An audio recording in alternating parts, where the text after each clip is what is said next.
요즘에 사람들이 가장 많이 하는 질문들이 이런 거예요. 보니까 5년 후에는 뭐가 변할까요? 그런 거예요. 10년 후에는 우리가 사는 이 세상이 어떻게 될까요? 이런 질문들을 많이 해요. 여러 가지 기술, 사회, 문화, 정치, 환경, 이 모든 것들이 정말 급변하고 있기 때문에 예측할 수 없기에 오는 두려움에 대한 반증인 것 같습니다. 너무나 빠르게 급변하는 우리의 환경. 그래서 과연 어떻게 변화할 것인가? 그런데 정작 우리들이 해야 되는 중요한 질문은 빠뜨리고 있는 것 같아요. 그 질문이 뭘까요? 5년 후에도 10년 후에도 변하지 않는 것은 무엇일까 하는 질문이에요. 이 급변해가는 사회 속에서 과연 변하지 않는 것, 한번 생각해 보세요. 우리의 인생이 날마다 변화무쌍한 것 위에 세워진다면 그럼 우리 인생이 얼마나 복잡하겠어요? 우리 인생이 얼마나 불안하겠어요? 우리 인생은 변하지 않는 것 위에 세워져야 됩니다. 그럼 바다에서 방향을 잃었을 때 그때 기준으로 삼아야 되는 것은요, 지나가는 배의 불빛이 아니에요. 그러면 다 망하는 거예요. 변하지 않는 밤하늘의 북극성을 바라보아야죠. 요즘 보면 인공지능, 사물 인터넷, 무슨 로봇, 그 다음에 나노 생명공학, 뭐 할 것 없이 이 세상이 숨막힐 정도로 전문화되고 변화되고 있죠. 이렇게 변화되는 이 세상 속에서 과연 우리는 어떻게 살아야 될 것인가? 이에 대한 질문은요, 과연 그러면 내 인생은 어디에, 변하지 않는 어디에 내 인생을 두어야 될 것인가? 결정적인 단수가 만수를 이기듯 변화하는 세상 속에 세상을 이길 수 있는 것은요, 변하지 않는 거예요. 그래서 우리는 무엇이 변할 것인가를 묻는 대신에 영원히 변하지 않는 것이 무엇인가를 물어야 돼요. 그리고 그것을 붙들어야 돼요. 여러분, 그것이 믿음의 삶이에요. 믿음의 삶. 오늘 여러분의 삶은 어디에 있습니까? 오늘 말씀을 통해서 이 질문에 한번 같이 대답해보는 오늘 이 아침 시간 될 수 있기를 바랍니다. 자, 오늘 데살로니가 후서 1장을 보는데 3절 보세요. 이렇게 시작해요. 형제들아, 우리가 너희를 위하여 항상 하나님께 감사할지니 이것이 당연함은 너희의 믿음이 더욱 자라고 너희가 다 각기 서로 사랑함이 풍성함이니. 먼저 감사해요. 감사.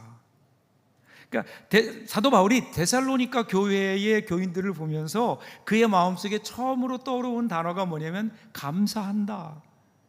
감사. 여기 보면 여기서 이 하나님께 감사할지니라고 하는 이 단어는요, 어떤 일을 해야만 되는 의무의 강한 의미를 가지고 있어요. 그러니까 감사해도 되고 안 해도 되는 것이 아니라 감사할 수밖에 없다는 거예요. 감사를 해야만 된다. 즉 그리스도인들에게 감사는 선택이 아니라 필수인 거예요. 그래서 사도 바울이 데살로니가전서 5장 18절에서 뭐라고 얘기해요? 항상 기뻐하라, 쉬지 말고 기도하라. 그다음 뭐예요? 범사에 감사하라. 범사에 감사하라. 이 범사라고 하는 것은 모든 상황에서 어떤 상황이든지 어떤 조건이든지 하나님께 감사해야 된다라는 거죠. 그런데 그러면 어떻게 우리가 범사에 감사할 수 있겠는가? 오늘 우리 사도 바울의 감사를 보면 우리가 거기에서 범사에 감사할 수 있는 힌트를 얻을 수 있어요. 오늘 사도 바울의 감사의 내용을 보세요. 내용이 뭐죠? 믿음의 성장에 대한 감사예요. 고난이 없는 것에 대한 감사가 아니라 고난을 이기고 믿음이 성장한 것에 대한 감사. 많은 경우 우리가 감사하지 못하는 이유가 어디에 있을까요? 고난 때문에 그렇거든요. 고난이 뭘까요? 내가 원하는 대로 내 삶의 환경이 따라주지 않는 거예요. 내가 원하는 삶이 아닐 때 그때 우리는 그것을 고난으로 여길 수밖에 없고, 고난 가운데 있을 때 우리는 그 고난을 바라보면서 감사하기보다는 불평하는 거거든요. 그런데 오늘 사도 바울은요, 그 환경에, 데살로니가 교회의 어떤 환경에 대한 감사가 아닌 거예요. 거기가 신앙생활하기에 편안하게 되었다, 그래서 감사한다가 아닌 거예요. 교회가 갑자기 수적인 성장을 이루었다, 이것에 대한 감사가 아니에요. 너에게 고난이 있었지만 고난을 이기고 믿음이 성장한 것에 대한 감사. 여러분, 우리가 지금 계속해서 살펴본 대로 데살로니가 교회는 고난이 끊이지 않았어요. 외부적인 박해도 있었고요, 내부적으로는 이단의 유혹도 있었어요. 그래서 이어지는 4절을 보세요. 그러므로 너희가 견디고 있는 모든 박해와 환난 중에서 너희 인내와 믿음으로 말미암아 하나님의 여러 교회에서 우리가 친히 자랑하노라. 여러분, 여기에 나오는 이 박해와 환난이라는 것은 단지 그냥 외적인 일반적인 어려움을 얘기하는 게 아니에요. 믿음 때문에, 신앙 때문에 겪는 구체적인 압박과 고난이에요. 자, 그런데 데살로니가 교회가 이러한 박해와 환난 가운데서도 그들이 인내와 믿음을 보여주었다. 그러니까 지금 사도 바울이 이 데살로니가 교회를 자랑하는 이유는 뭐냐면요, 그들의 성과나 그들의 업적 때문이 아니에요. 고난 속에서도 꺾이지 않는 믿음이었다고요. 환난 가운데서도 끝까지 견디는 인내였어요. 인내. 그리고 이것이야말로 하나님 나라를 드러내는 진정한 증거라는 거예요. 여러분, 오늘 이 말씀이 우리에게 깊게 울려오는 이유는 어디에 있는가 하면요, 신앙인은요, 고난을 피하는 사람이 아니라 고난 속에서 인내와 믿음으로 서 있는 사람이라는 거예요. 여러분, 고난이 없는 게 행복이 아니에요. 고난을 이기는 것이 행복입니다. 여러분, 이 세상에서 고난 없이 살아가는 사람이 누가 있을까요? 그리고 우리가 행복하기 위해서, 행복이라고 하는 것은 고난을 겪어낸 사람들에게 주어지는 거지 고난이 없기 때문에 오는 게 아니라고요. 그렇기 때문에 우리는 고난이 없는 인생을 꿈꾸지 말고 고난을 이기도록, 고난이 올 때 고난을 이겨내는 삶을 살아갈 때, 그때 거기에 우리의 진정한 행복이 있는 거죠. 많은 경우 우리가 고난이 없는 행복, 고난이 없는 인생을 꿈꾸다가 그것 때문에 오히려 우리 인생이 불행해질 때가 너무 많아요. 하나님 우리를 사랑하시거든요. 그럼에도 불구하고 우리에게 고난이 있다, 그러면 거기에는 분명한 하나님의 뜻이 있지 않을까요? 고난을 통해서 무언가를 하시고자 하는 하나님의 뜻과 하나님의 어떤 메시지가 우리 가운데 있다는 거죠. 사랑하는 여러분, 오늘 우리의 감사와 자랑은 과연 어디에 있습니까? 여러분의 감사와 자랑, 혹시 고난이 없는 것을 우리의 자랑으로 여기시나요? 고난이 없는 것, 편안한 삶, 이것에 대해서 여러분 감사하고 계신가요? 바꿔 얘기하면 우리의 삶에 고난이 있기 때문에 혹시 감사하지 못하고 있는 것 아닐까요? 아니에요. 진짜 감사는 우리 가운데 고난이 있지만 어려운 환난 가운데서 그것을 이겨내고 그리고 믿음으로 승리했을 때, 그때 그것이 진짜 우리의 자랑이 되고, 그리고 그것이 우리의 감사가 되는 거죠. 그러면서 계속해서 사도 바울은 고난에 대해서 얘기해요. 고난의 신비, 고난의 신학에 대해서 얘기해요. 자, 5절 보세요. 이는 하나님의 공의로운 심판의 표요 너희로 하여금 하나님 나라에 합당한 자로 여김을 받게 하려 함이니 그 나라를 위하여 너희가 또한 고난을 받느니라. 우리는 많은 경우에 이 고난을 불행의 그림자로 여겨요. 우리에게 고난이 있으면 고난이 우리의 삶을 불행하게 한다, 그렇게 생각해요. 그런데 사도 바울은 전혀 다른 눈으로 고난을 보는 거예요. 고난을 뭐라고 얘기해요? 하나님의 공의로운 심판의 표지다, 그렇게 얘기해요. 이거 바꿔 얘기하면 성도의 어떤 삶이, 그 고난이라고 하는 것은 그 사람의 삶이 하나님 나라에 속해 있다라는 뜻이에요. 그러니까 성경은 그리스도인이 이 땅에서 당하는 고난 당연한 것으로 우리에게 가르치고 있어요. 사도행전 14장 22절 보세요. 제자들의 마음을 굳게 하여 이 믿음에 머물러 있으라 권하고 또 우리가 하나님의 나라에 들어가려면 많은 환난을 겪어야 할 것이니라. 여러분, 고난이라고 하는 것은 그러기에 하나님이 우리를 버리셨다라고 하는 증거가 아니라 오히려 내가 하나님께 속했고 내가 지금 하나님 나라를 향해 가고 있다고 하는 징표가 된다는 거예요. 이게 무슨 말일까요? 이게 무슨 뜻일까요? 좀 쉽게 설명할까요? 여러분, 우리나라 말 중에 속담 중에 집 나가면 고생이다. 요즘 앞에 고생 앞에 뭐가 붙더라고요. 집 나가면 개고생이다 뭐 이런 얘기들. 이게 무슨 뜻일까요? 익숙한 집을 떠나면 불편이 따라요. 안전한 둥지를 벗어나면요, 예상하지 못했던 어려움들과 위험이 도사리고 있을 수 있다는 거예요. 그런데 이 말은 사실 우리 인생의 여정을 잘 드러내주죠. 성경은 우리를 순례자 그렇게 얘기해요. 순례자라는 나그네거든요. 우리가 겉으로 볼 때는 이 세상이 우리 집 같지만 사실은 우리 집이 아니라 머무는 곳이에요. 진짜 집은 어디 있어요? 영원한 하나님 나라가 우리의 집이라고요. 오늘 우리는 그곳을 향해 걸어가는 영적인 순례자들이에요. 그런데 이 순례의 길이 쉽지 않아요. 마치 집을 떠난 자가 낯선 길에서 고생을 하듯이 믿음의 길에는 분명히 불편과 고난이 있을 수밖에 없다는 거예요. 만일에 여러분 오늘 우리가 이 믿음을 가지고 이 땅을 살아가면서 조금도 불편하지 않다? 그러면 오늘 나는 정말 순례의 길을 걷고 있는지 우리 신앙의 길을 다시 한번 점검해 봐야 되는 거예요. 오히려 집을 떠나본 사람만이 집의 소중함을 알듯이 이 땅에서 고난을 당하지만 불편하지만 그럼에도 불구하고 내가 돌아갈 집은 고향이기 때문에 하나님 나라에 대한 소망이 더 그래서 고난을 통해서 깊어지는 것 아닐까요? 성도의 고난은 그러게 이 땅에 버려진 자의 고생이 아니라 돌아갈 집을 향한 여정 속에서 겪어야만 되는 과정이에요. 그 길의 환경이 쉽지 않지만 그런데 소망 가운데 걸어가는 거예요. 왜 그래요? 이 길의 끝에는 영원한 아버지의 집 본향이 기다리고 있기 때문에. 이어지는 6절 7절 상반절 보세요. 그 길의 끝에 어떤 일이 있는지를 보여줘요. 너희로 환난을 받게 하는 자들에게는 환난으로 갚으시고 환난을 받는 너희에게는 우리와 함께 안식으로 갚으시는 것이 하나님의 공이시니.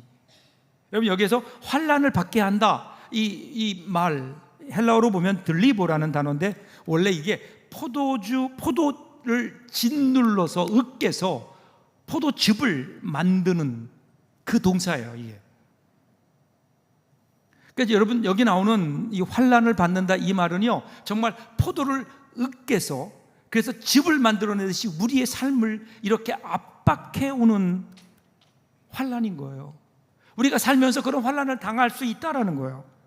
그런데 너희를 그렇게 압박했던 그 사람들도 똑같이 내가 압박을 받게 할 거다. 환난 가운데 있게 할 거다.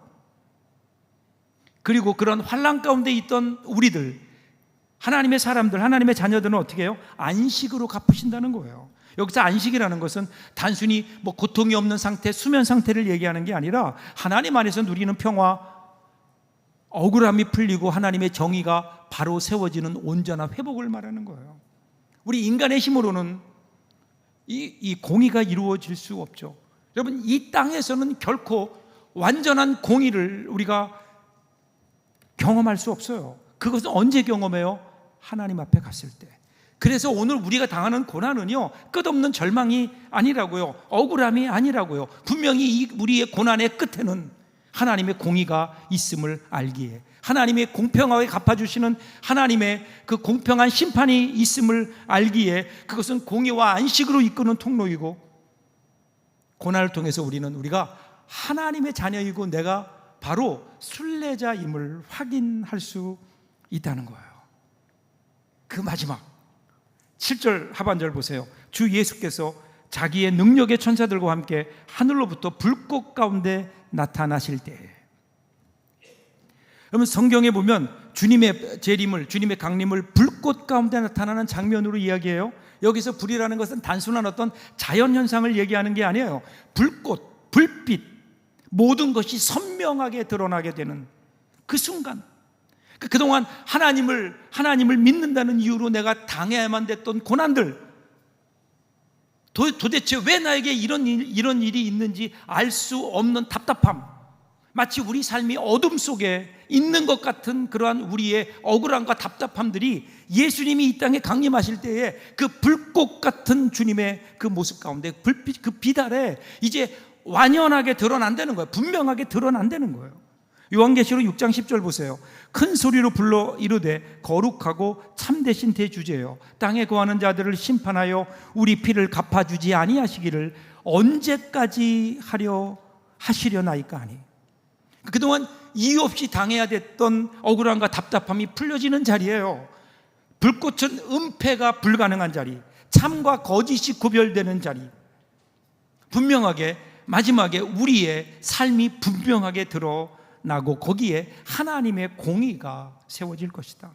그러니까 오늘 우리가 해야 될 일은 뭐예요? 그날을 사모하며 이 자리를 지키며 그 길을 가는 거라는 거예요. 자, 8절 9절 보세요. 하나님을 모르는 자들과 우리 주 예수의 복음에 복종하지 않는 자들에게 형벌을 내리시리니 이런 자들은 주의 얼굴과 그의 힘의 영광을 떠나 영원한 멸망의 형벌을 받으리로다. 여기 하나님을 알지 못한다라는 것은 단순한 무지가 아니에요. 하나님과의 관계를 거절하는 태도예요. 복음에 복종하지 않는다는 것은 단순한 불신이 아니라 하나님의 초대를 외면하고 자기 길을 고집하는 삶인 거예요. 하나님과의 관계를 그가 의도적으로 거부해요. 그러니까 그 결과는 뭐예요? 하나님을 떠난 삶이 되고요, 마침내 하나님이 없는 영혼으로 버려져요. 그게 바로 영원한 멸망의 형벌이에요. 여러분, 하나님 없이 영원히 산다. 더 이상 하나님을 만날 수 없는 심연 속에 살아가는. 그런데 이 말씀 속에는 경고만 있는 건 아니잖아요. 하나님의 따뜻한 초대가 거기에 있다고요. 주님의 얼굴을 떠난 길이 아니라 그러기에 주님의 얼굴을 좀 바라보라는 거예요. 더 이상 그 엉뚱한 길에 가 있지 말고 이제 주님 앞으로 돌아오라는 거예요. 생명의 빛으로 돌아와라. 이것이 그를 향한 사랑의 외침인 거죠. 그리고 오늘 우리에게 묻는 거예요. 그러면 너는 지금 어디에 서 있느냐는 거예요. 주님을 향해 서 있느냐? 아니면 주님의 얼굴을 등지고 세상을 향해 서 있느냐? 영원한 멸망은 주님을 떠나는 데서 시작되고요, 영원한 생명은 주님의 얼굴을 찾는 데서 시작되는 거예요. 오늘 우리는 어디를 향해 있는가? 어디를 향해 있는가? 자, 마지막 10절 보세요. 그날에 그가 강림하사 그의 성도들에게 영광을 받으시고 모든 믿는 자들에게서 놀랍게 여김을 얻으시리니 이는 우리의 증거가 너희에게 믿어졌습니다. 자, 우리 그 신앙의 시작과 끝이 분명해요. 시작은 뭐예요? 복음을 믿는 거예요. 그 끝은요, 그 믿음이 영광으로 드러나는 거예요. 시작과 끝이 분명해요. 오늘 우리가 주님을 믿는 믿음을 시작했다면 그러면 그 끝은 분명한 거예요. 주님께 다시 오실 때 그분의 영광은 성도들 안에 드러나고 믿는 자들은 그분의 위엄 앞에 경탄하게 될 것이다. 지금은 비록 고난과 연약함으로 우리의 삶이 얼룩져 있어서 하나님의 영광이 나타나지 못하지만, 그런데 그날에는 하나님의 은혜가 온전하게 드러날 것이다. 그리고 오늘 본문의 마지막 구절을 한번 보세요.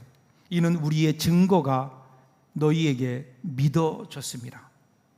그런데 여러분, 이 말씀이요, 성경을 자세히 보시면 괄호 안에 들어가 있어요. 괄호 안에. 이 괄호 안에 들어가 있는 이유가 뭘까요? 이건 원문에 없는 말씀을 추가한 그런 의미가 아니라 원문에 있는 구절을 해석상 보충 설명할 때, 즉 강조할 때 그때 괄호를 치거든요. 근데 이 구절을 공동 번역에서는 이렇게 설명해요. 이렇게 번역해요. 여러분도 우리의 증언을 믿었으니 그 성도들의 대열에 끼게 될 것입니다. 성도의 대열에 선다는 것은 단순히 어떤 종교적 명단에 이름을 올린다는 게 아니에요. 그것은 곧 삶의 자리와 방향이 바뀌는 순간이에요. 믿음이라는 것은 추상적인 동의가 아니에요. 어떤 교리에 대한 지식, 그것에 대한 동의가 아니에요. 삶을 전환시키는 결정이라고요. 복음을 믿는 순간 우리는 더 이상 이 세상의 가치와 욕망을 쫓지 않겠습니다라는 결단이 우리에게 있는 거죠. 그 행렬 속에 들어가는 거예요.